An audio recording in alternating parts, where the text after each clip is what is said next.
మంత్రి కొండా సురేఖపై సినీ నటుడు నాగార్జున దాఖలు చేసిన పిటిషన్పై నాంపల్లి కోర్టులో విచారణ జరిగింది.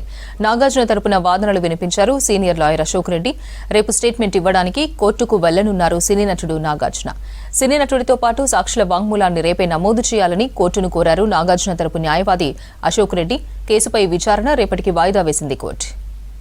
నాగార్జున గారు గౌరవ మంత్రి కొండా సురేఖ గారిపై డిఫమేషన్ కేసు వేయడం జరిగింది. ఆ డిఫమేషన్కి సంబంధించి ఈరోజు నాగార్జున తరపున న్యాయవాది గారు వాదనలు వినిపించారు. ఆ వాదనలో భాగంగా రేపు అంటే 8/10 రోజు వారి యొక్క స్టేట్మెంట్ రికార్డ్ చేయడానికి నాగార్జున గారు వస్తారని చెప్పి రావాలని చెప్పి డైరెక్షన్ ఇవ్వడం జరిగింది.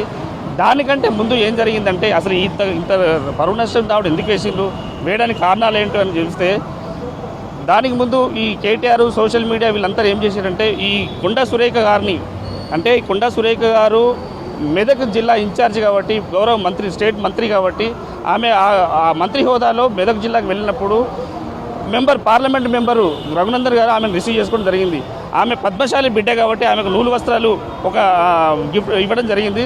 దాన్ని టీఆర్ఎస్ సోషల్ మీడియా కేటీఆర్ డైరెక్షన్లో వీళ్ళకు ఒక రంకు అనే ఒక వార్డు యూజ్ చేయడం జరిగింది.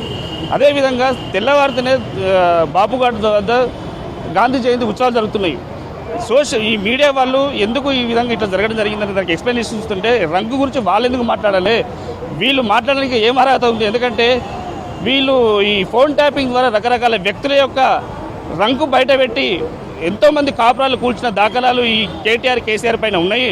సో దానికి సంబంధించిన విషయాలు వాళ్ళు మాట్లాడుతున్నారని చెప్పి చెప్పడం జరిగింది. ఎందుకంటే ఈ ఎన్కన్వెన్షన్ అయితేంది, ఈ డైవర్స్ అయితేంది, ఎందుకంటే సుప్రీంకోర్టు చెప్తుంది మధ్యవర్తిత్వం ద్వారానే కేసులు కొన్ని పరిష్కారం అవుతాయి. ఈ పరిష్కార మార్గంగా నాగార్జున గారే చెప్తున్నారు. ఇక్కడ యాజ్ పర్ స్టేట్మెంట్ నాగార్జున గారు సమంతను పొమ్మని చెప్పారు, కేటీఆర్ దగ్గర పొమ్మని చెప్తున్నారు. అంటే పోయిండ్రా పోలేదో తెలియదు. స్టేట్మెంట్ ప్రకారం వాళ్ళు గతంలో ఇచ్చిన సోషల్ మీడియా అవుతుంది, బీఆర్ఎస్ నాయకుల స్టేట్మెంట్ అవుతుంది, వాళ్ళ ప్రకారమే కొండా సురేఖ గారు మాట్లాడారు. సో దానికి సంబంధించి రేపొద్దున వాదనలు మళ్ళీ వినిపిస్తారు, వాళ్ళ స్టేట్మెంట్ రికార్డ్ చేస్తారు. తదుపరి ఏం చేయాలో మేము చేస్తాం. లీగల్ సెల్ పక్షాన కూడా మేము డెఫినెట్లీగా ఈ యొక్క నాగార్జున యొక్క విషయాలన్నీ మొత్తం బయటకు తీస్తాము. మేము కూడా కేసులు వేయడానికి రెడీగా ఉంటాము. మేము కూడా టీపీసీసీ లీగల్ సెల్ పక్షాన ఈ నాగార్జున యొక్క ఈ బీఆర్ఎస్ సోషల్ మీడియా యొక్క ఈ విషయాలందరినీ మేము